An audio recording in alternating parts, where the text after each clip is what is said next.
Hi, welcome to part 6 of my Introduction to Maya series. During this video we're going to cover the different material types that you'll commonly use as a beginner in Maya. I'm also going to go over optimal mental array rendering settings, and I'll show you how to get all that set up. So what we're going to do is first I'm just going to create a plane. And I'm going to press W, hold Shift, and extrude this up. Go to Object Mode, scale this across, press 3. This is just a simple background so that we're not rendering on black. Then I'm going to create some spheres. And I'm going to go to the channel box and translate these up 1 unit so that they're right on the ground. I'm going to duplicate this over. Let's do -3. Ooh, that was weird.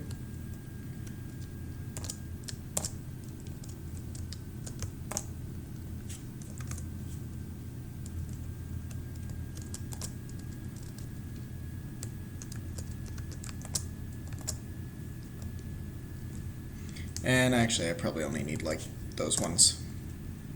5 will do.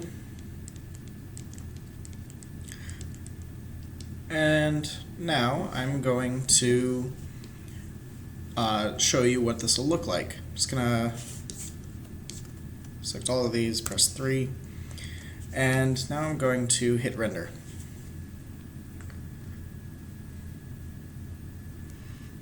Now, normally, Maya's default is Maya software, and this is what you're going to get. It's going to look pretty awful. There are no shadows, there's no real shading, etc. So what we're going to do is switch to mental array and re-render. Looks about the same. We don't have any lights though. At least we have our smoothing though. The smoothing on the background is present. Now, on many computers, you're not actually going to have mental array active by default. So we're going to go to Window, Settings Preferences, Plugin Manager.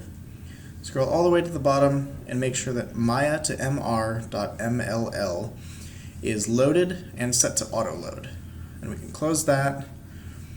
And before we can really do any shading, we need to add a light. So I'm just going to go to Create, Lights, Directional Light. I'm going to press T, which allows me to position the light using translation instead of rotation. I'm going to turn on lights and shadows. Now if I just move this up and move it over to the right, it's adjusting, it's aiming at the second manipulator. So that's the nice thing about these lights. And I'm going to go to the attribute editor, and I'm just going to rename this to key light. I'm going to go to the shape, go to shadows, scroll down to ray trace shadow attributes, and I'm going to adjust the softness of our shadows. The light angle is the softness of shadows, meaning how long is the transition between darkness and light. In bright daylight, we're going to have just a very fast transition, meaning in the span of a couple of pixels, it's going to go from light to dark. So, but we don't want that because that often looks really bad. So I'm just going to give it 16, maybe, no, I'll do 20. 20 in the light angle, and then 12, well, no, I'll just do 16 in the shadow rays. And now, if I were to render this,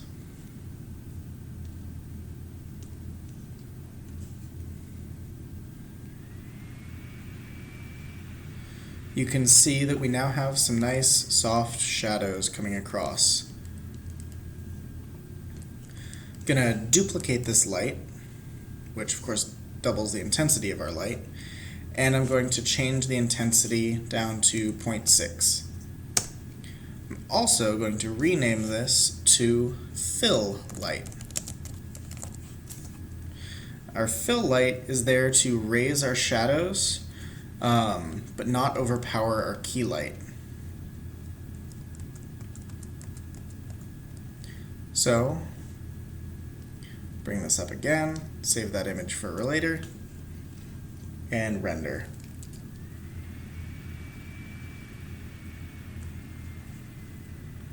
It's a little too flat for my opinion, so I'm going to take this and drop it to like 0.2.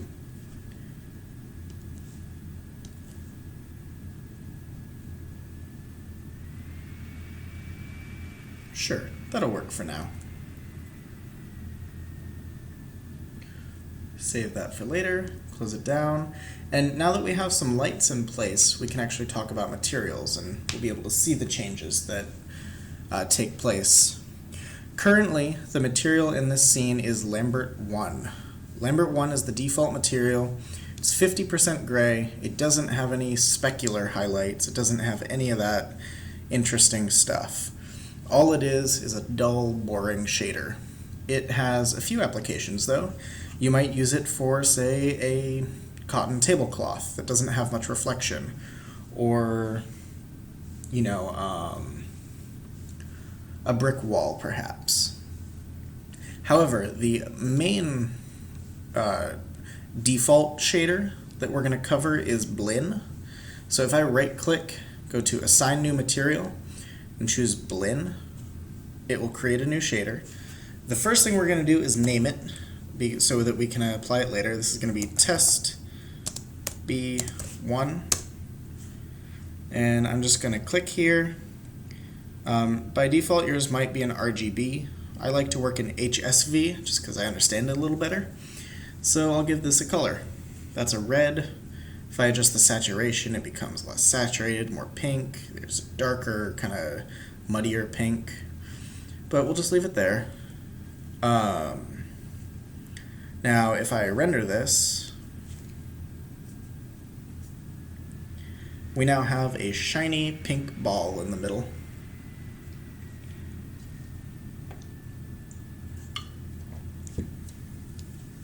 Yep, so if we look at the difference, very different. You can see the light bouncing off of here. We can see the reflection of other balls. Now, one thing that we can do is change the specular attributes. Oh, come on. Specular attributes of our blends so that we get a different highlight. And for this one, I'll give it, notice that we have a color right there. That's the same color that we applied earlier, but now I'm going to do like a blue. And I'm also going to adjust the specular shading attributes. Eccentricity you can think of as the focus of the highlight. So if I put it maybe there, we get a different result. Specular roll-off is just how much is it reacting to the light. A lower result will give us a softer thing, a softer highlight, more like a dull rubber. Specular color, of course, is how bright or what color is that highlight. And then reflectivity is this object going to reflect in its environment? And if so, how much is it going to reflect? 1 would be a mirror reflection, like 0.1 would be a kind of diffused, not particularly reflective reflection. So let's try that. I'm just going to drag a box over that, render that, and there we go. Do you see the differences between these two spheres? Good. For this one, I will give it a, oh, come on. Sorry, my tablet's on the fritz a little bit.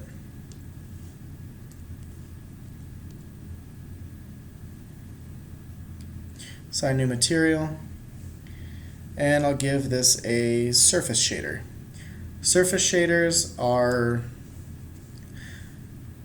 materials that do not react to light really in any way, all it's going to do is create a blackness. In this case, you could of course change the color, and it's just going to be a flat color across the board.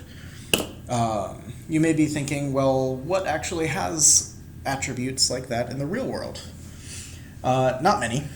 However, this can be used as kind of a hack for various situations.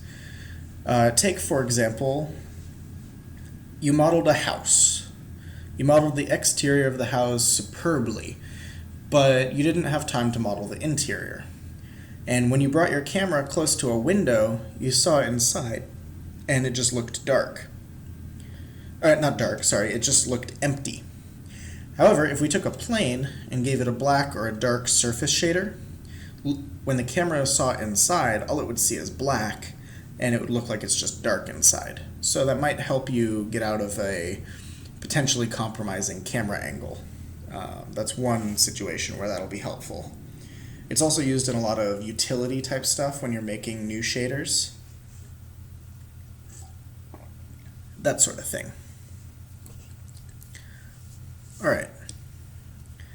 And the last shader I'm going to talk about is a more complex shader, and it is the Maya Material X. I'm going to give you a very brief introduction on this.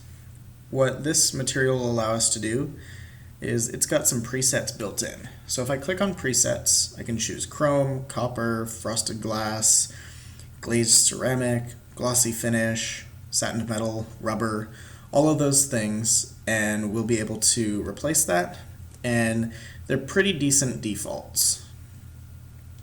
So let's just re-render this, and now we have a chrome ball in our scene. Really, for the purpose of my class, you should only need it for metals, because it does a really good job with metal. Of course, for other purposes, it can get very advanced and become pretty much anything you need it to be. So, from there, I'm going to go over some of the mental ray settings that you'll need. We're going to click on the clapper icon with the gears to bring up our mental ray settings. These are the render settings. So I'm going to choose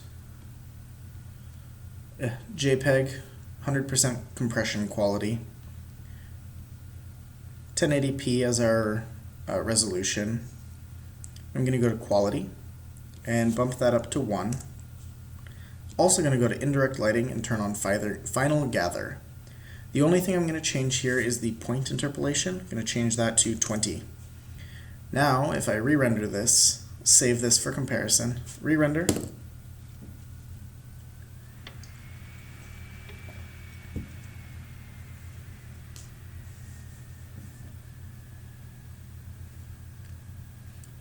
you'll notice that our shadows look better, our colors look better, and the most important detail regarding final gather is going to be visible in just a moment when this finishes rendering. Give it another 20 seconds maybe.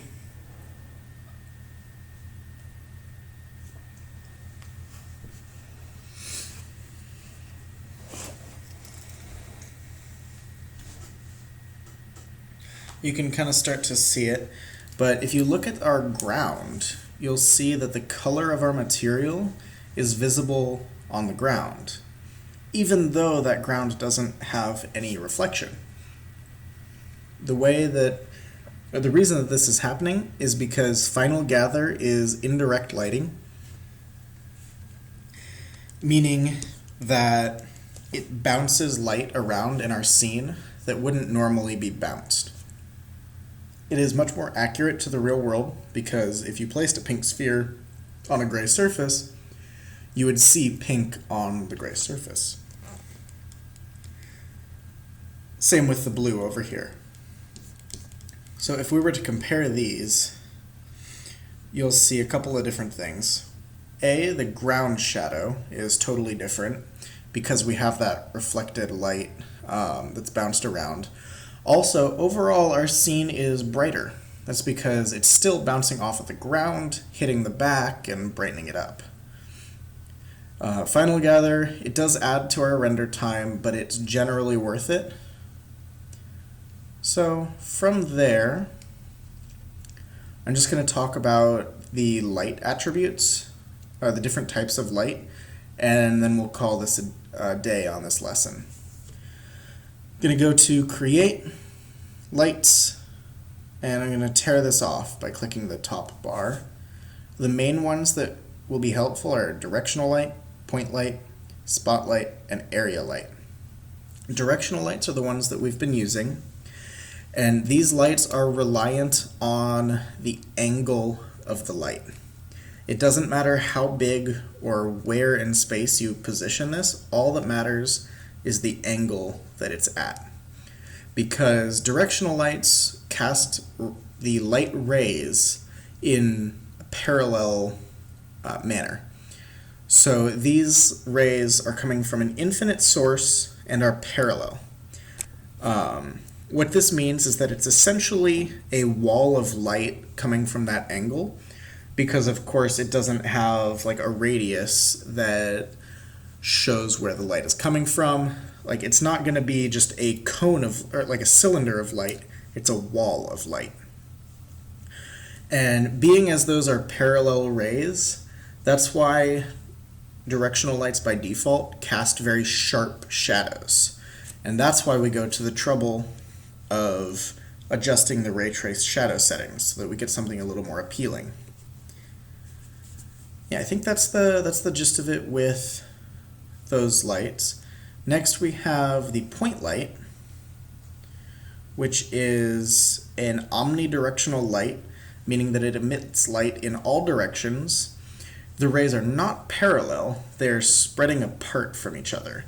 So these are generally going to be softer to begin with, which is fine, but you still have light radius and shadow ray options.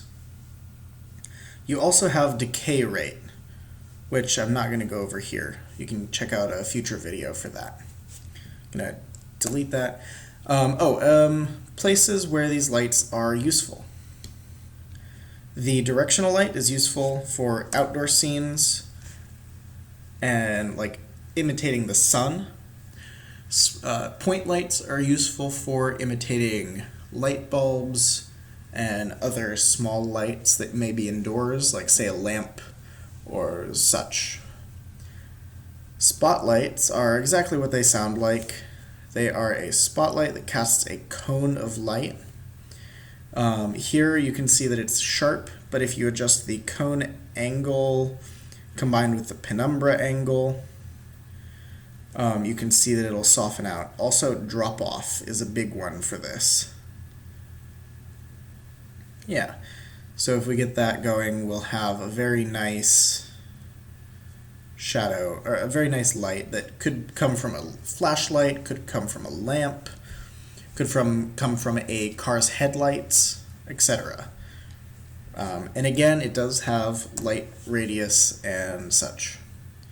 Last is area light. Area light is the only light that is affected by scale of the actual icon. So if I scale this, its intensity is actually increasing with the scale. So this is the only light where translation, rotation, and scale all matter. So with that, I think we've covered everything we need to know about lights for this class. So I think I'll cut the lesson here. In the next lesson, we're going to cover some textures.